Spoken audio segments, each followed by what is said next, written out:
Untuk saksi minggu depan, gue saranin lu gak usah ikut-ikut deh, beneran aja. Lu udah ngambil kesimpulan yang bagus, produk lu bermasalah, lu tarik.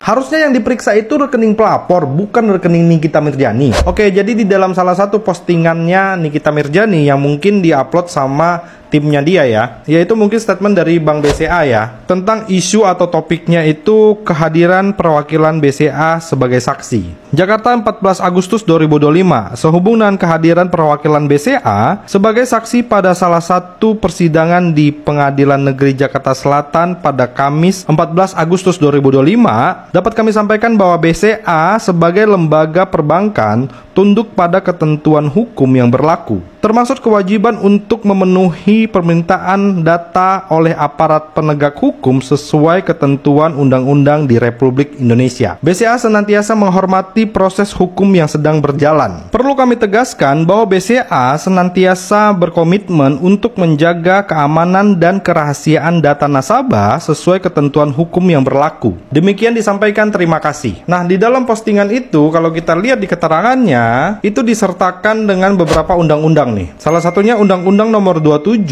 Tahun 2022 tentang perlindungan data pribadi. Terus ada Undang-Undang Nomor 7 Tahun 1992 tentang perbankan, diubah dengan Undang-Undang Nomor 10 Tahun 1998, yaitu pasal 4 ayat 1 mengatur tentang rahasia bank yang harus dijaga oleh bank dan pihak terkait. Ada juga Peraturan Otoritas Jasa Keuangan atau OJK. Misalnya POJK Nomor 1 POJK 07/2013 tentang perlindungan konsumen sektor jasa keuangan juga mengatur kewajiban menjaga kerahasiaan informasi nasabah. Nah, dari pihak Nikita Mirjani merasa sebagai nasabah prioritas di salah satu bank terbesar di Indonesia, saya terkejut ketika di dalam kasus yang dilaporkan oleh Raja Gladys, yang bahkan belum ada putusan bersalahnya, rekening koran pribadi saya dibongkar hingga Februari 2025 dan dibaca di persidangan tanpa seizin saya. Padahal sesuai BAP, transaksi yang dipermasalahkan hanya 2 miliar transfer ke PT Bumi Wisesan dan 2 miliar tunai.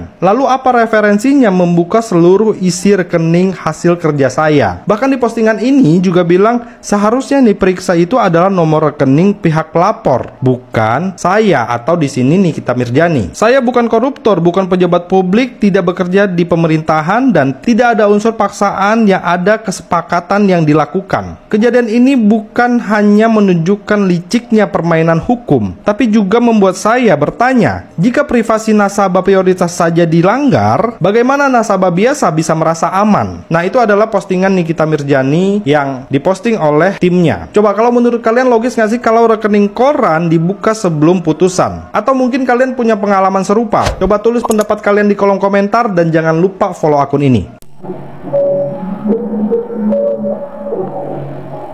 Saham PT Bank Sentral Asia Tbk atau BBCA tergelincir ke level Rp8.700. Peristiwa ini dipicu dua isu yang menghantam bank tersebut secara bersamaan. Pertama, Komisi 3 DPR mendesak KPK mengusut tuntas skandal BLBI yang diduga merugikan negara triliunan rupiah. Di saat yang sama, aktris Nikita Mirzani marah karena data rekeningnya di BCA terungkap di persidangan. Ia merasa privasinya dilanggar, sementara pihak BCA menyatakan tunduk pada hukum. Kombinasi antara skandal korupsi BLBI dan drama privasi dari selebriti ini menciptakan sorotan publik yang intens terhadap BCA, mempengaruhi psikologi pasar dan menyebabkan harga sahamnya turun. Ekonom UGM Sasmito Hadinegoro bahkan mendorong Presiden Prabowo untuk mengambil alih 51% saham BCA. Hai Mbak, ya ampun, saya tuh terima kasih banyak ya Mbak. Ya Mbak tuh banyak sekali menjelaskan tentang undang-undang TPPU ya. Saya feeling saya mungkin Mbak ini adalah seorang sarjana hukum, jadi Mbak ngerti tentang hukum. Sebelumnya saya salam kenal, walaupun kita berseberangan, tapi ini saya mau memberikan pendapat saya nih. Ini dari awal kan kita tahu bahwa Nikita dilapor dengan pasal pemerasan, ya kan? Nah, pasal pemerasan. Ternyata setelah jalannya persidangan, tiba-tiba nih pasal pemerasan itu dihapus oleh JPU karena tidak terbukti. Iya kan? Tidak terbukti. Jadi untuk pasal pemerasan sudah tidak ada. Berarti gugur nih. Udah gugur nih ya. Nah, terus muncullah ini pasal tentang tindak pidana pencucian uang. Nah, kalau menurut saya yang seharusnya diperiksa itu adalah rekening Dr. Reza Gladys. Ini menurut saya sebagai masyarakat awam, karena saya memang tidak paham hukum, tapi ini menurut saya ya, pendapat saya. Kan kita berhak ya memberikan pendapat. Kenapa bukan rekeningnya Dr. Reza Gladys yang diperiksa? Karena kan dana ini tuh jelas loh. Dananya ini jelas dari Dr. Reza Gladys. Ya kan? Ini uangnya Dr. Reza Gladys yang ditransfer ke pihak KPR melalui rekening Reza Gladys. Ya saya nggak tahu rekening Reza Gladys atau mungkin rekening kantornya atau mungkin rekening dari pihak keluarganya, saya nggak tahu sampai di situ. Yang saya tahu bahwa yang mentransfer uang itu adalah pihak Reza Gladys ke rekening perumahan.